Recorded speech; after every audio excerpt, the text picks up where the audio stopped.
Hello, Tom Levecchia here. I'm doing a quick live today on Christmas Eve. It's going to get really busy throughout the day. So I just wanted to come in as part of the 30 for 30, just do a quick live, maybe a little open mic night if anybody wants to pop in. 15, 20 minutes at most, just kind of see what's going on. And my mic is not cooperating. All right. So let's go ahead and drop a link. I want to keep this open. Hey, Christopher, how are you? Listen, I saw your note on one of the videos. Grazie. I really appreciate your support. You've been around, I think, forever. So I just want to come on, say thank you to you, and then thank you to a lot of people that are supporting the show. Chris, if you want to jump on, just doing a quick live, just kind of chop it up a little bit as part of the 30 for 30. If you haven't seen it, we did a really good show with Jeff and Adu. We switched it up a little bit and talked a little bit about the Mexican cartels. I'm in the process of kind of going where the cartels left off and then focus in on Indragada. Hey, John, how are you, man? Haven't seen you in a while. Hopefully, you're doing fantastic. Hey, Steve, how are you? So, what I want to do is, if you haven't seen it, I highly recommend 000, and it's based off the book and story by Roberto Saviano, the same guy who wrote Gomorrah. And the reason why it's important is, in my opinion, it's the first movie, TV show, series, whatever you want to call it, series that touches on the cartels, kind of models after the Gulf and Zetas, cocaine brokers here in the U.S. because they do exist, and then also the Ndrangheta on how they get the drugs over to Italy. And it's insane. It's kind of three parallel stories. I have no clue why it didn't get picked up again. I think it was a one and done. It's probably one of the best series I saw. And for those that are, kind of two things. One, tired of the Five Family stuff and watching it over and over and over. I highly recommend that. And number two is I really highly recommend following what's happening in Italy, right? So there are three major organized crime groups in Dragada, which does between 50 to $70 billion a year. Yes, you heard that right. 50 to $70 billion a year, bigger than Facebook, bigger than McDonald's. And it's the only criminal organization that operates on 6 continents. Trust me, if there were people in Antarctica, they will be there. Some recent rumblings is they've been operating here in the U.S. I did a piece earlier this week. Please check it out. And there were some 18 arrests from one of the Indrini from near Catanzaro. They didn't even give the names. There's arrested 18 guys here that were part of a cell, part of a drug conspiracy, and the FBI got involved. Obviously, there was arrests in Italy. What was interesting, the rest weren't all in Calabria. They were all throughout Italy. Oh yeah. So Chris, I check my library. I've done 3 or 4 shows on Indragheta, and check it out. So the way they operate is much different than St. Cosa Nostra. You have to be blood related or married to get in. Generally, there are clans or Indrini, and they all report into Calabria. So, for example, in Australia, they operate autonomously, but Calabria actually still maintains some of the control. The only area where they might be fully autonomous and fully make the big decisions is Canada, and that's the Comiso clan. They just actually arrested the Comiso clan about a year and a half, 2 years ago. They had Ferraris, Bugattis, tens of millions of dollars confiscated. There was some technicality they got off. They got everything back, but they're more powerful than ever. I didn't love the series, but if you want a kind of flavor for that, check out Bad Blood on Netflix. That was based on the Antonio Nicasso book as well. I had the pleasure of interviewing Antonio Nicasso. I think episode 12 or 13 on the show. Go back, and it was really good. On Mobsters Inc. Ooh, he's a little pissed. Mob. Oh, hold on, that's her. Hold on. Got a little bit of ambient noise. Are you okay, love? Are you okay? Daddy's doing a live. That's all right. Don't worry. They love hearing Adeline. She's in every episode anyway. At least sound wise. So, Bad Blood was written by Antonio Nicasso. It was fictionalized, not in the greatest way. Yikes. I'm actually happy I'm on the live and not dealing with that. Um, yeah, they're the modern day mob. And well, what's interesting is they're steeped in tradition. Okay, so now the belief is there were three like Spaniard brothers from like the 1600s, and they went to three places. They went to Sicilia, they went to Calabria, and they went to Napoli, right? And then those are the forefront of Indrangheta, Sicilian mafiosi, and the Camorra, right? But not just that. Is that my wife? Sometimes, but not today. This is my daughter. With that said, is and then allegedly the three criminal organizations started out of that. Indrangheta comes from Greek actually, and it means like men of valor. So they're it's a different ball game. It's a different level. Um, their idea of being at the highest point is La Santa, but there's even like a higher point where these men are invisible. We're talking like Freemason type of stuff. There's rumblings of something like that in Sicily. I might cover it called the High Mafia. These are guys that are white collar guys. They're judges, lawyers that are made men that only have access to bosses or bosses themselves and almost invisible, but they're members of the mafia. Not talked about a lot, believe it or not.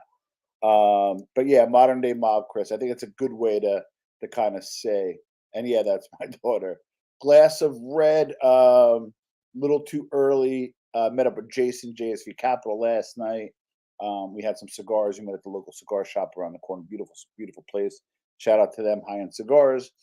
And we had a bourbon cask Cabernet, and it was like a Behringer or something, or one of the bigger shops, but it was still excellent. So if you ever do any red wines, I'm a big fan of the bourbon cask Cabernet. They actually allegedly make the bourbon first, or the bourbon was made first. I guess the alcohol kind of recedes some of the wood and gives it a certain flavor, and then they make the red wine in it, and it's one of my favorite reds. I'm on a big kick. Yes, Pope Benedict died. Rest in peace. Um, at the age of 95, he's been, I think 2013, he decided to retire. He's one of the only, I think, ever, with the exception of like the 1400s, for somebody to retire from the papacy versus dying. I got a funny quick story in 2005. Unfortunately, the last time I was in Italy, we were coming home, and the Pope died. Okay, anybody who's been to Italy or anybody knows Italians, the Pope dying is obviously a very big event. The city pretty much shut down. We were in Fiumicino Airport, Roma Airport. It shut down. Like we're waiting like 10 hours. They're just like, well, the Pope died. Great. Well, our flight, we're very sorry about that. Isn't our flight at 6 o'clock? And they're just like, Pope died. So anyway, everything pretty much shut down. And then at the time, I didn't have a full beard, or kind of a little bit of a 5 o'clock shadow, and I was boarding the Alitalia flight at the time, which is now since bankrupt, which is insane. And my mother goes through. My mother had me older, so she was older. She went through to let her go through. Then I go, and they stopped me, and they thought it was a younger guy, and I had a little bit of scruff, and they accused me of possibly being a terrorist. So my mother goes to them. She goes, "You're stopping him while you're letting all the terrorists go through." My mother's like from the old school. She actually, when we went to Italy when I was 17, we tried to get these phones through, which are the cordless phones, getting a ham at the time. So we went to the Adocana, the customs, and she tried to bribe them. Like she doesn't get an Italy change over the years, so you can't really say that to the Carabinieri. It's not the best thing to try to bribe or tell them about, hey, he's not a terrorist, and blah blah. So they actually detained me for a little bit, and then they asked me a few questions, and then we got on the plane. So that was the last time I was in Italy. Was the day the Pope died in 2005? Was it 2005? And unfortunately, Pope Benedict died today. I'm dropping a link, guys. Anybody's welcome to come on. If not, no big deal. I'm just doing a quick one um, as part of the 30 for 30. So I'm already. This shirt is the old NBA Button-Man shirt, extra large. It was tight on me. Actually fits again. So my daily routine. I did skip yesterday. But I'm going to double up today. I'm going to do 2 days today. So for 30 days, I am tasked for 30 shows, maybe not one every day. So I got to double up on those. I'm a little behind. exercise 30 days, and then read or do Audible for 30 days. And I'm doing Robert Greene's Mastery. Not Mastery, yeah, Mastery. I am trying to get him on the podcast. I am in touch with his people. I'm on his cancellation list. That is my dream guest, is Robert Greene. Drop a link below if you like Robert Greene. I'm a big fan. But yeah, rest in peace. Okay. Come to Australia, we should get you a good red. Yes. Out of Australia, what about it though? I specifically love your Shiraz. I think it's the best. Now it's weird. If you're in Australia, it's called Shiraz. If you're in the US, it's called Syrah. But your Shiraz is, I believe, second to none. So, Roberto, I do intend on going to Australia, and you will be the first person I look up when I go. Salute from Toronto. That's another place I haven't been. I've been to Montreal, but I've never been to Toronto. It's something and somewhere I want to visit. Barossa Shiraz. Yeah, it's just Shiraz is one of the best. Hey Finch, how are you? Okay, so I'm gonna come on talk about a few things. I dropped the link below if anybody wants to come on. Just a quick live. Like I said, I'm trying to contemplate in the new year. Should I do more of them? Should I do less of them? I'm still kind of pushing and pulling on that. I'm gonna see where I'm taking the direction of the show. I want to do bigger interviews. I want to do bigger names, and I want to kind of deep dive in some of the machinations of the big business end of organized crime. I really want to deep dive in Dragada. The Camorra, I'm fascinated that Rafael Imperiale, the show on it, is flipping. And I might do a show on Bruno Carbone, which was his protege, who got caught at the Syrian border. Thank you, Chris. At the Syrian border in an area that's protected by ISIS. Now, there was always a link between ISIS and the Camorra through the MDMA pill supply chain. They caught like 81 million pills in Italy, and that level is not just Camorra. You had Ndrangheta, probably Mafia, the SCU, all got in on that because that's big money, big money. So you got to do that on consignment. So they caught 81 million pills, and it allegedly came from Syria. Now, there's two parts of this. One is it's believed that ISIS does have dealings with Camorra in the MDA market, now kind of further backed up by Bruno Carbone being caught in Syria. And number two, the belief is he also might have been protected by the Syrian state, which is a whole nother level, bro. That's like the hierarchy and the stuff that I like to cover. Yes, a nice Brunello and a New York shell steak, medium rare. I like a little more on the medium side versus medium rare, but you got that covered. Now, I actually visited Jim Diorio, the FBI guy who was on the podcast a little while back. He did OC. He was an Army Ranger. He did 20 years or 13 years overseas in Army intelligence. He can't even talk about most of the things that he did, but I met for him for dinner, and I brought him a Bonfi Brunello. Anybody who knows Bonfi were Italian Americans, Italians that came over, set up shop here for whatever reason. I don't know why. Wind up going back to Italy, which is kind of rare, believe it or not. Usually people that come stay, and they set up shop in Piemonte and launch Bonfi Brunello. There's not a lot on them, and I'm not going to infer, so this is alleged that they may have organized crime ties, but I'll leave that for your own research. But huge fan of a Brunello. Make sure you let it breathe and make sure it's not too young. But Christopher, you are correct. I think you're in Jersey. I'm gonna have to meet up with you for a steak in Brunello, if I'm not mistaken. I don't want to out you or dox you. But email me, brother. Tom, a new theory. Maybe we could connect, which would be pretty cool.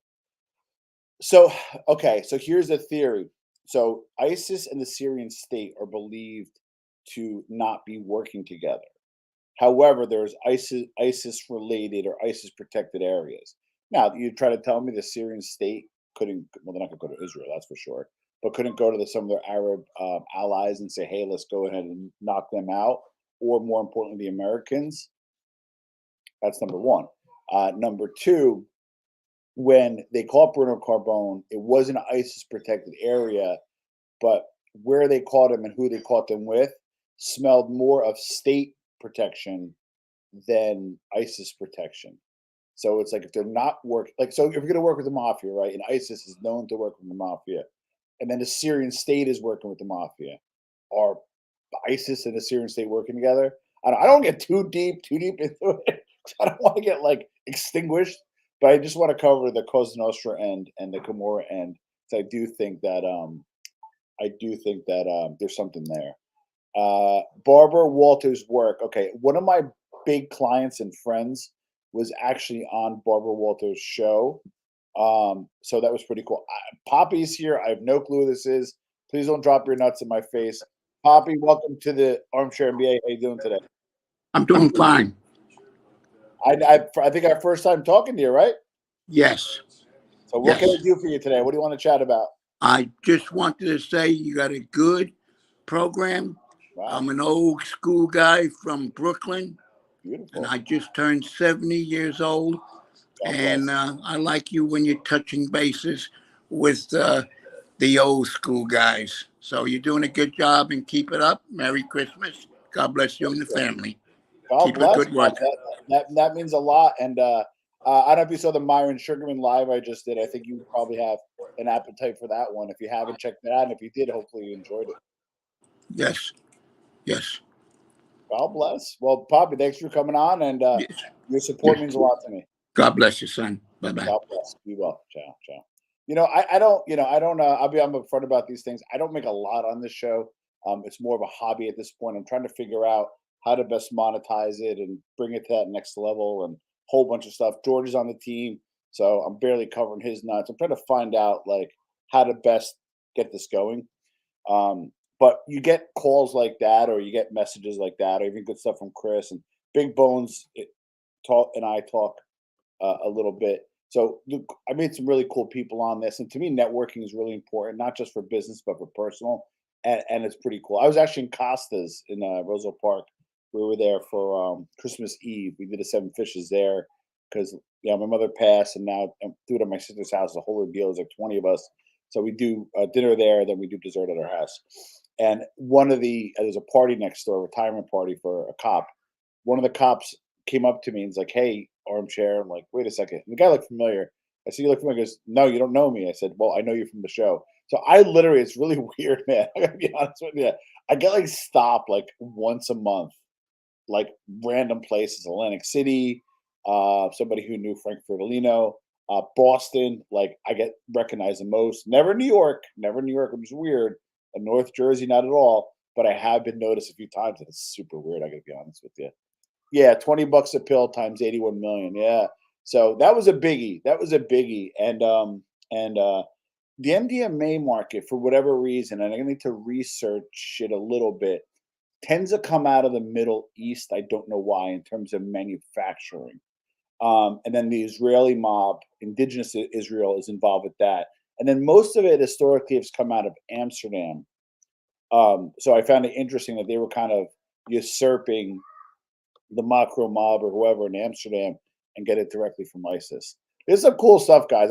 I'm happy to research it. I'm working on getting some sponsors so I could hire like some researchers and like people do some audio visual. So I have some big plans for the show. So be patient and hang out. I have a membership if you guys want to sign up. It just it just helps the channel. I got a few people sign up. I don't promote it enough. It's like I'm a marketing guy and I hate promoting myself, kind of like the plumber with the leaky pipe. Um, Brooklyn. Oh, you're in Brooklyn? Sweet. I'll meet you. We'll go to El Coliseo. That'll be fun.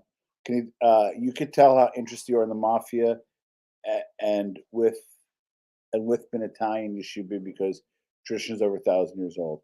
Yeah, and there's arguments that different forms of the mafia of some sort goes back to even Roman times, which is another kind of discussion, right? Um, But the mafia, in terms of Sicilian mafia, started around the time of Garibaldi, and allegedly listen. Don't listen to anybody. It wasn't started out of like, oh, poor guys getting together and we're going to do a crusade against the French. Bullshit. It was wealthy landowners that hired bandits in the area to protect their land. And when the bandits started getting together and started their society, like, wait a second, what are these rich guys? have money and power, and we don't, and we're the ones with the guns protecting them. They pretty much overrode those landlords and became the power themselves, and that's how the Sicilian mafia was born. How are you? No cigars today, just in case. Got now. You are talking. Now you are talking. I am on a big cigar kick. My birthday was 2 days ago, so on my birthday, I go in phases. And for those cigar guys, I think you guys will agree. Right now, I'm on a big my father kick. And I don't generally smoke Maduro wrappers, but for a My Father cigar, I will. So I had a My Father cigar torpedo Maduro wrapper on my birthday. I just had one. I had it with a cappuccino, and it was absolutely beautiful.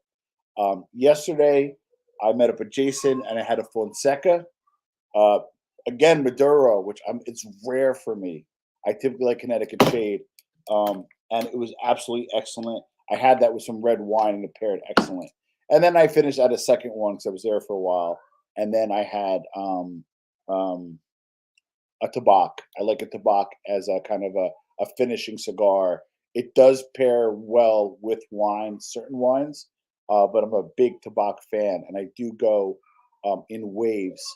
Um, okay, so Andrew Tate, yeah. So this is kind of why I wanted to come on, talk a little bit about Andrew Tate. They're going to hold him for 30 days, and I think he's in trouble, believe it or not, because I think there's going to be international pressure put on the Romanian government, and I just think the Matrix is going to get him. Like, here's my thing, right? I don't agree with everything he says, and that you don't need to agree with everything he says. Where it got me, where it got me personally was I get, hey, you're kicked off of Twitter at the time. Now Elon Musk has it. That we could push it full on. Social media is a private thing, right? You want to kick them off of Instagram. I actually get that. I don't agree with it. I don't agree with it. But I get that, right? I get that. Okay. But now Stripe turned down his business. So now he cannot clear his charges.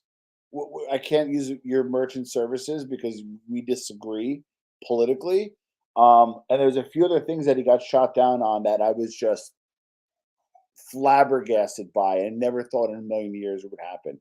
So the truth of the matter is, you piss off the political elite. That's what you get. Now, I will tell you this: I know different topics that I discuss will not do well, or will not get pushed out if we discuss them on the show, or will not be monetized. So luckily, I don't make a ton on this show, so I will speak freely. Would I like to be monetized? Great. Would I like contributions? Great. But I want to obviously offer the best information as I can and the best show that I can. And I'll tell you right now, if you talk about what's going on in Ukraine, you talk about Andrew Tate, and you talk about Elon Musk. By me saying Elon Musk, nobody's going to watch this except you 34 people. I'm being serious, and it's crazy. It's crazy, and I get it's a private venture; they control it and all that kind of stuff.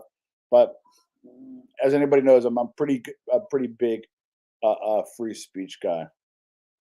Hold on, let me get caught up on the comments. So yeah, yeah. So I'm a big Perdomo fan as well. I don't have them as much as I would like to, but you know what? You might cajole me to get some next week. I think Andrew's in hot water apparently moved to Romania because they did not prosecute sex crimes as much as the West. The fact they got arrested speaks volumes. I did hear that, and I do agree with the statement. If you have certain cigars that you like, drop them below. I'm always open to cigar suggestions. Good point about mafia landlords. Yeah, it's the truth, and I appreciate that. Happy New Year, Tom. The Tates were missing their puros in that in the rest. Yeah, yeah. Well, interesting enough, Jesse. I hope that's a real Jesse.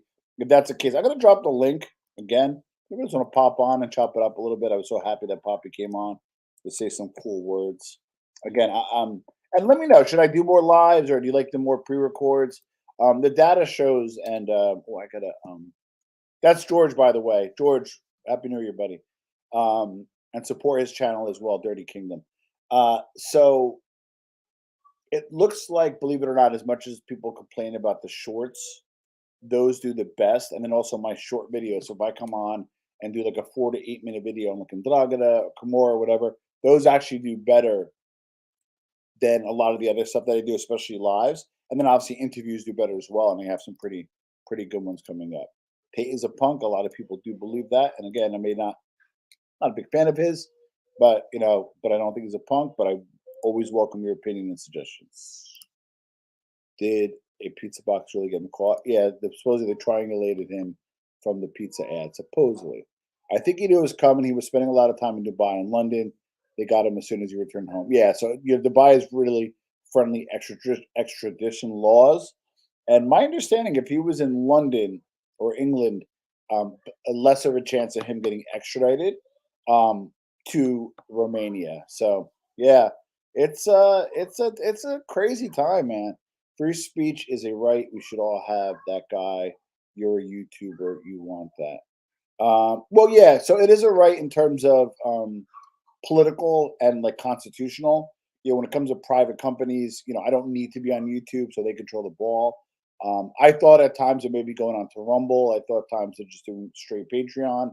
Um, but because I'm a free speech guy, I don't really talk about a lot of out there stuff that's super controversial. So that's why I kind of someone in a safe space. But I am reevaluating options because it is kind of disheartening on what you could say and what you can't. You're so sad bringing up other people's life that nothing to do to you. If you're talking to me, I report on public figures, and I report on notable people that are consistent with being in the news. I do report on the business of organized crime. And if it's something that you're not interested in, you're always welcome to change the channel. Something you don't agree with, that's fine, but that's your call. Scary world. Yeah, it's always been like this. It's just now social media has made it easier. And there's a section 230 which says that the social media companies. So I'll give you an example. Okay, I own a publication and two publications, small, super small, but two websites. So if I write something and I say Bully B is a bad dude, and here's why, he can get me for slander or libel in writing, or if I articulate it on the show in slander. I'm not. I don't have cover in any way, right? But if you do it on their platform, Section 230 says, "Oh, YouTube's okay, Facebook's okay. Go after Tom." So me, if it goes on my website, I don't have cover. If I go on here, I don't have cover. But my platform doesn't have cover, and YouTube does. Some brilliant lobbying by our friends over at Big Tech. Um, Definitely more stories and interest from others. Carbone had to pass through small bits of territory by ISIS and Kurdish groups. He was trying to get a safe area, Syria, to avoid any possible. Correct. Now, again, the question is, who was protecting him? Was it the ISIS, ISIS group, or was it Syrian affiliated government? Jesse, if you want to pop on, grab the link. Love to hear from you. Hopefully, you're doing well. And we did some cartel talks. Hopefully, I made you proud. I probably agree with 70% of Tate's views. We're opposite politically, but I can objectively say he's being targeted, and I agree with that. I always say what Voltaire says. I may not agree with what you're saying, but I will fight to the right for your death to say it. Ever been to Jamie's in Clifton? That is an excellent place. Um, Little known fact, I don't know what happened either during or prior to the pandemic. It closed down, and it was up for sale. And I think they wanted like 2 million for it, as you know, including the building, obviously. And and it's a beautiful piece of property. It's a beautiful place, as you know, and it has the heritage of having a food and cigar license that's grandfathered. I just thought it was way too much for it. There was a part of me like, hey, let's get a few group of guys together. Let's invest it. I'll run it. But it was too far, and restaurants are not really my bag. But I do go to Jamie's whenever I go to uh, that haunted house that's around the corner. When I go with my wife, we're doing an escape room over there.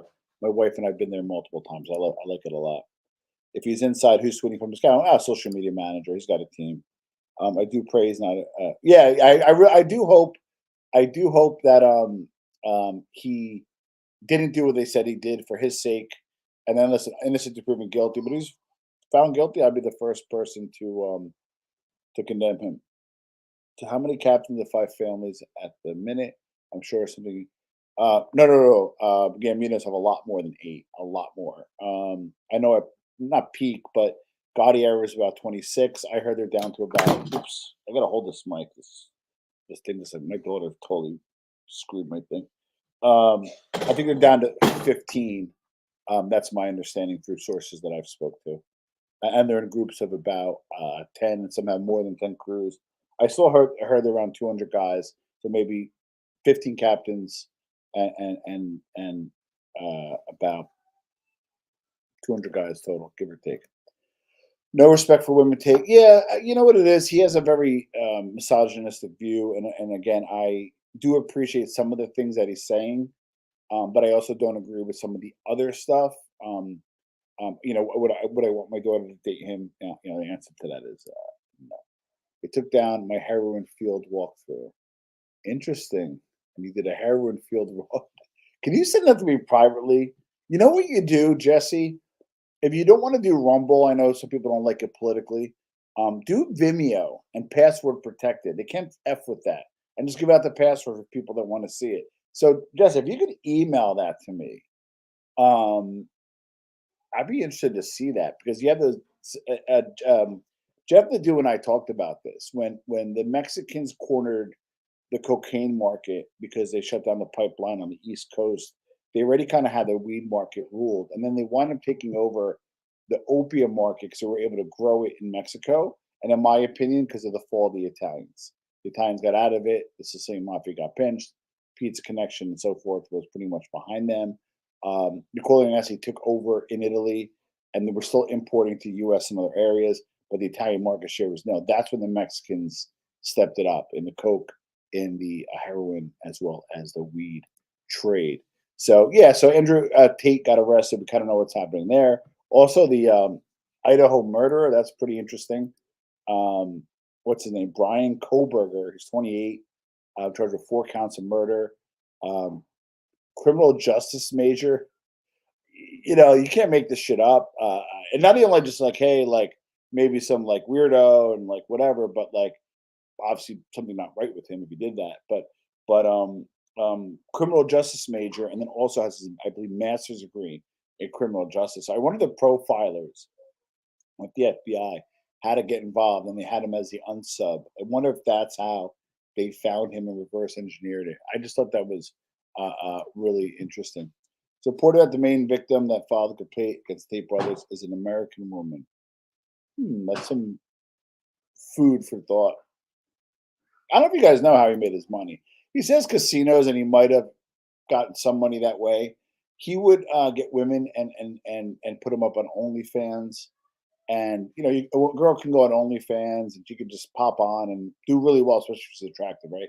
But you still need to promote it. What he would do is he would promote it, get people to view, and a girl would sit there with a keyboard in front of her. The keyboard didn't work, right?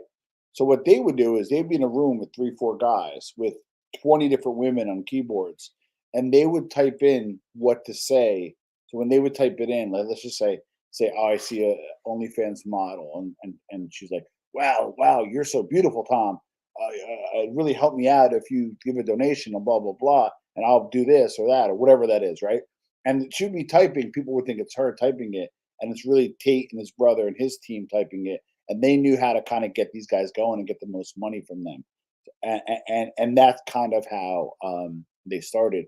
Where I think the challenge with them happened is, and this happens a lot of time in talent management and bringing people up. A lot of times people conflate their success with themselves. So like, well, why am I giving you half? Right? I'm giving you half to what type? I can do it myself. Some succeed and then some don't. And they realize why they were giving up half. So there might be maybe a business dispute or somebody has an axe to grind with him for whatever reason. They call it the lover boy concept, where he meets them, he kind of woos them. He's a good looking guy, he's got money, they want to be with him, then he kind of like uses them how he uses them. And then there's a very thin line between like working together business wise and then possibly getting involved in some form of trafficking. That's just my opinion. Don't hang me out for that. Tate's hanging out in the out right now, talking about Matrix campaign. Well, it'll be interesting to see what happened. That's like the biggest PR stunt going if that was the case. You're so beautiful, Queen. Here's $200 to get your hair. Oh God. Well, again, to talk a little bit about the Idaho incident, the tragic incident. They found him in Pennsylvania, in rural Pennsylvania, which again I thought was extremely interesting. Lar- far cry from Idaho. So thought that was interesting. Um, what's next for the show? So I'm probably not going to pop on tonight, but if I do, I'll come say hello. I want to do just like one last live for the end of the year. I do recommend checking out my previous shows on the 30 for 30. I did a really good interview with Rita Giganti. I don't know if I could drop the link below. I was really happy with that interview. I was really happy to speak to her. I like her story. I like her situation in terms of how she portrays her story, being the daughter of one of the most powerful gangsters of all time. I did a quick one on Draga in the U.S. And then I also did. Let me drop this link too. I did a rare live. Oh, Mo, how are you, buddy? I hope that's the same Mo. Arizona Mo, how are you? And Happy New Year to you too. It's really always good to hear from. And if it's not that Mo, it's always happy to see you. Red Mo, I think he's blue usually, but either way, happy to see you as well and Happy New Year. So I did a rare live with Myron Sugarman. That was pretty interesting.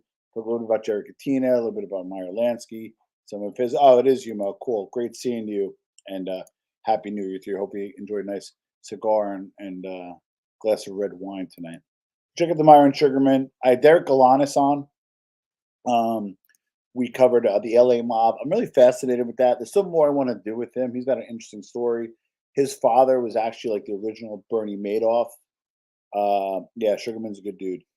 Great guy. Came over, was a gentleman, brought over some food for my wife and I. Just a class act. His wife's from Argentina, my wife's from Ecuador.